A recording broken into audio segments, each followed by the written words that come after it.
अस्सलाम वालेकुम दोस्तों, आज मैं आपके साथ शेयर करने वाली हूँ शामी कबाब की रेसिपी। इतने मज़ेदार ये शामी कबाब बनकर तैयार होने वाले हैं। अगर आप इस तरीके से शामी कबाब बनाएंगे ना तो आप बाज़ार वाले शामी कबाब खाना भूल जाएंगे। इतने मज़ेदार बनकर तैयार होने वाले हैं।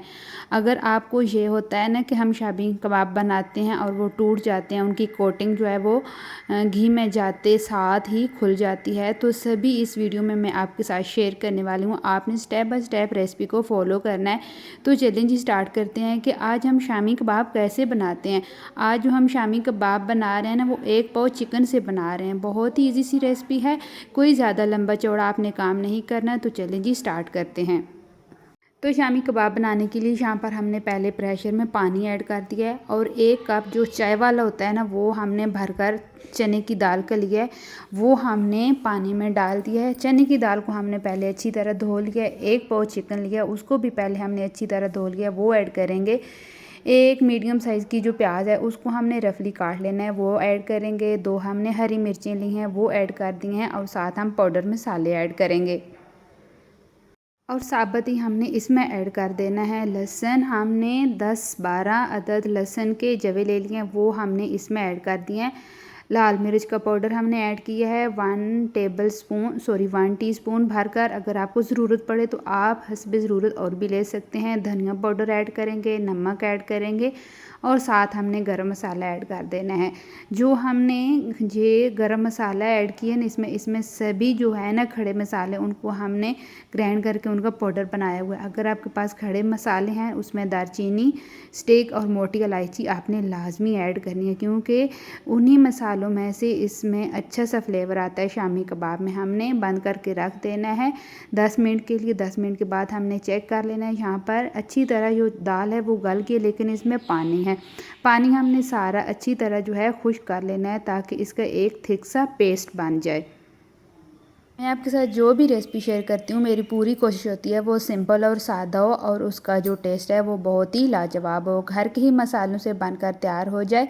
तो यहाँ पर हमने ये जो दालचीनी की स्टिक है इसका अच्छी तरह फ्लेवर आके इसको हमने निकाल देना है। जब तक इसमें से पानी खुश्क नहीं होता तब तक हमने ये जो मिक्सचर होता है इसको हमने ऐसे दाल के साथ अच्छी तरह मिक्स कर लेना है। जितनी भी दाल है वो अच्छी तरह गली हुई इसके साथ बिल्कुल बारीक हो जाएगी। कोई आपने चॉपर का इस्तेमाल नहीं करना, कोई आपने कुंडी डंडा इस्तेमाल नहीं करना। तो अच्छी तरह ये जो गोश्त है इसके भी रेज़े रोज़े हो जाएंगे और जो दाल है उसका भी पेस्ट बन जाएगा। ये बहुत अच्छी तरह चीज़ें गली हुई थी क्योंकि हमने प्रेशर कुकर का यूज़ किया। ये देखें ये एक थिक सा बैटर बन गया है, पेस्ट बनकर रेडी हो गया है।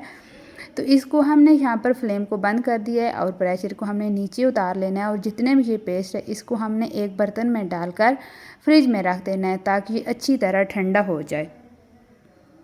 अगर आपको जल्दी है तो आप इसको फ्रीज़र में भी रख सकते हैं। हम इसको ठंडा इसलिए कर रहे हैं ताकि ये अच्छी तरह ये जो टिक्कियाँ जब हम बनाएंगे तो इनकी गोल सी शेप आए और ये राउंड शेप में हो जाएं। तो यहाँ पर जो पेस्ट है वो अच्छी तरह थिक हो गया। ये देखिए मैं आपको दिखा रही हूँ।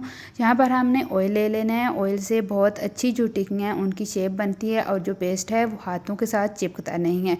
ये देखें इस तरीके से हमने जो 1 टेबल स्पून बड़ी चम्मच होती है जिसके साथ हम बिरयानी खाते हैं उसका मैंने साइज़ लिया है, वो भरकर मैंने एक लिया और हाथों में मैंने गोल शेप में इसको मैंने बॉल बना लिया। उसके बाद हमने इसको चौड़ा कर लिया। ये देखें यहाँ पर हमने सारी जो टिक्कियाँ बनाकर रेडी कर रही हैं इनको हमने दोबारा फ्रिज में रख देना है ताकि ये थोड़ी सी ठंडी हो जाएं और इनका जो टेस्ट है वो भी लाजवाब हो जाए। तो जब तक ये टिक्कियाँ ठंडी होती हैं फ्रिज में तब तक हम इनका एक बैटर तैयार कर लेते हैं। एक बर्तन में हमने 2 टेबल स्पून इसमें भरकर ऐड कर देना है बेसन का। बेसन डालकर हमने साथ ही ऐड कर देना है नमक और लाल मिर्च का पाउडर। एक थिक सा बैटर हमने तैयार कर लेना है। थोड़ा थोड़ा पानी डालेंगे, साथ साथ अच्छी तरह चम्मच के हिलाएंगे ताकि जो बेसन है उसकी कोई गुठली ना बने। एक स्मूथ सा जो है बैटर बनकर तैयार हो जाए। यहाँ पर जो टिक्कियाँ हैं उनको हमने बाहर निकाल लिया है और एक टिक्की को हमने उठाना है, बैटर में डिप करना है दोनों साइड से और गरम ऑयल में हमने डाल देना है। डालते सारी आपने टिक्की को हिलाना नहीं है। जब आप डालते सार टिक्की को हिलाते हैं तो वो ऑयल में सारी बिखर जाती है और ऑयल भी गंदा हो जाता है और टिक्कियाँ का जो कलर है वो भी ख़राब हो जाता है। जब टिक्कियाँ बिखरती हैं और जो उनका बिखरा हुआ बैटर होता है वो जल जाता है और टिक्कियाँ भी काली हो जाती हैं। आपने टिक्कियों को डालना है, 1-2 मिनट आपने वेट करना है, ये खुद ही ऑयल में तैर कर ऊपर आ जाएगी। दोनों साइड से आपने गोल्डन कर लेना है। यहाँ पर मैं आपको एक टिक्की दिखा रही हूँ, ये देखें। दूसरी साइड से भी मैं इसकी साइड दिखाती हूँ, बिल्कुल टूटी नहीं है ना। तो बस आपने छोटी छोटी बातों को नोट करना होता है, ध्यान के साथ आपने सारी टिक्कियाँ बना लेनी है। इसी तरह हम सारी टिक्कियाँ बनाकर रेडी कर लेंगे। आपने जब बैटर बनाना है, बैटर आपने ज़्यादा नहीं पतला करना है। जब बैटर पतला होता है, पानी वाला होता है, तो वो ऑयल में जाते सारी बिखर जाता है। तो माशाल्लाह अल्हम्दुलिल्लाह यहाँ पर हमारी सारी जो शामी कबाब हैं बनकर तैयार हो गए हैं। आपने मुझे कमेंट करके ज़रूर बताना है मेरे शामी कबाब की रेसिपी आपको कैसी लगी। फ्रेंड, अगर मेरी आज की रेसिपी आपको अच्छी लगी हो ना तो प्लीज़ फैमिली एंड फ्रेंड के साथ लाजमी शेयर करना। न्यू रेसिपी के साथ फिर मिलूँगी। अल्लाह हाफिज़।